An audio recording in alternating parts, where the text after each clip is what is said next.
ceritanya tentang yang kasus kemarin itu yang ada anak cacing yang akhirnya meninggal, itu memang masalahnya cukup kompleks ya.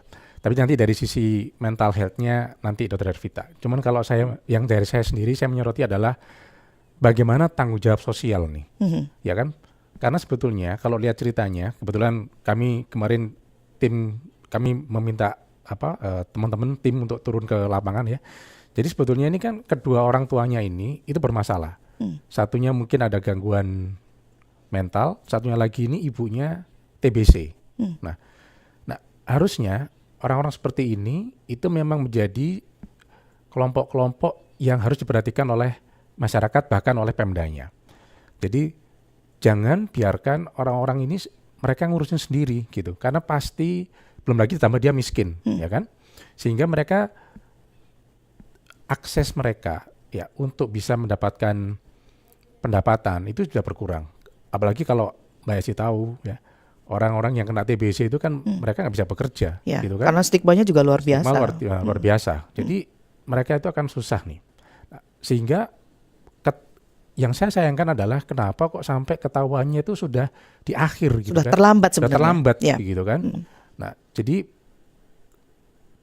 kalau saya lihat sih ya orang harusnya tetangganya sudah tahu gitu kan. Ini ada anak ya di mana orang tuanya itu bermasalah gitu. Harusnya segera dilaporkan ke kelurahan gitu kan untuk bisa mendapatkan bantuan, atau keluarganya yang bisa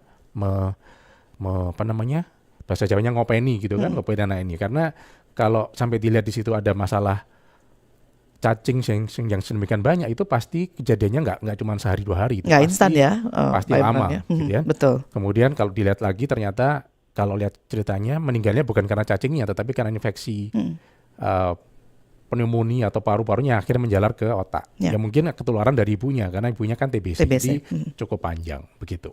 Mungkin dari sisi mental health Dr. Hervita bisa lebih mengulas. Silakan Dr. Hervita.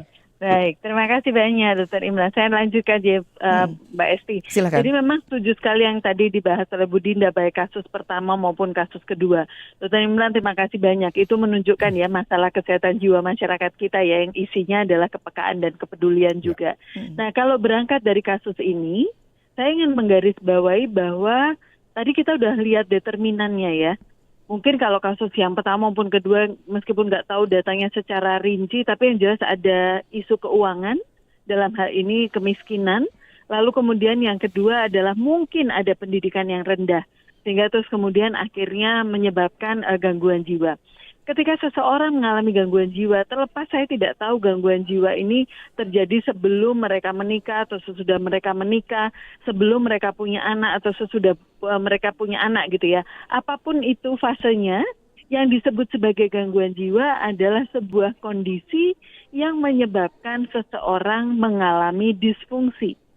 Sehingga itulah sebabnya mengapa orang yang mengalami gangguan jiwa itu termasuk dalam kelompok rentan dan disable. Ya. Mereka memiliki disabilitas. Nah, disabilitas itu bisa terkait dirinya, jadi misalnya perawatan dirinya, termasuk misalnya merawat istrinya pun nggak bisa, merawat dirinya sendiri juga nggak bisa, gitu kan.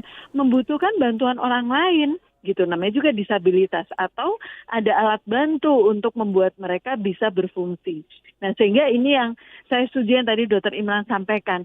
Kalau misalnya mereka mengalami disabilitas, mereka nggak bisa menjangkau layanan kesehatan baik untuk fisik maupun mentalnya, sehingga memang yang sangat diharapkan adalah layanan itu datang itu untuk menyapa mereka, mengobati misalnya suaminya gitu, mau kita fokuskan atau siapa yang mengalami gangguan jiwa, kita obati sehingga dia bisa berpikir dengan lebih baik.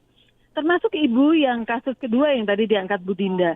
Dalam kondisi depresi itu mirip kayak kita kalau masih ingat main petak umpet loh Mbak, yang muka kita ditutup ke tembok. Dia betul-betul sangat sempit dan melihat segala hal itu serba gelap. Ada jendela kecil di dekat dia pun bisa nggak kelihatan gitu. Nah, harapannya kalau kita bisa memberikan akses layanan, membantu dia bisa berfungsi, maka dia akan bisa lihat, ternyata di sekitarku ada ya jendela, gitu kan?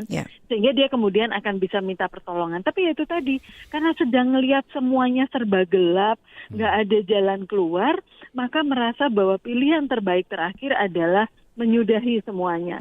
Dan memang klasik banget tuh alasannya. Oke. Tidak ingin anak-anaknya menderita sehingga akhirnya dilakukan hal seperti itu. Jadi kembali lagi kuncinya ada pada gangguan jiwa itu mengalami disabilitas. Sehingga membutuhkan bantuan orang lain untuk bisa membantu dia berfungsi dan kemudian akhirnya bisa mengurus dirinya sendiri. Oke.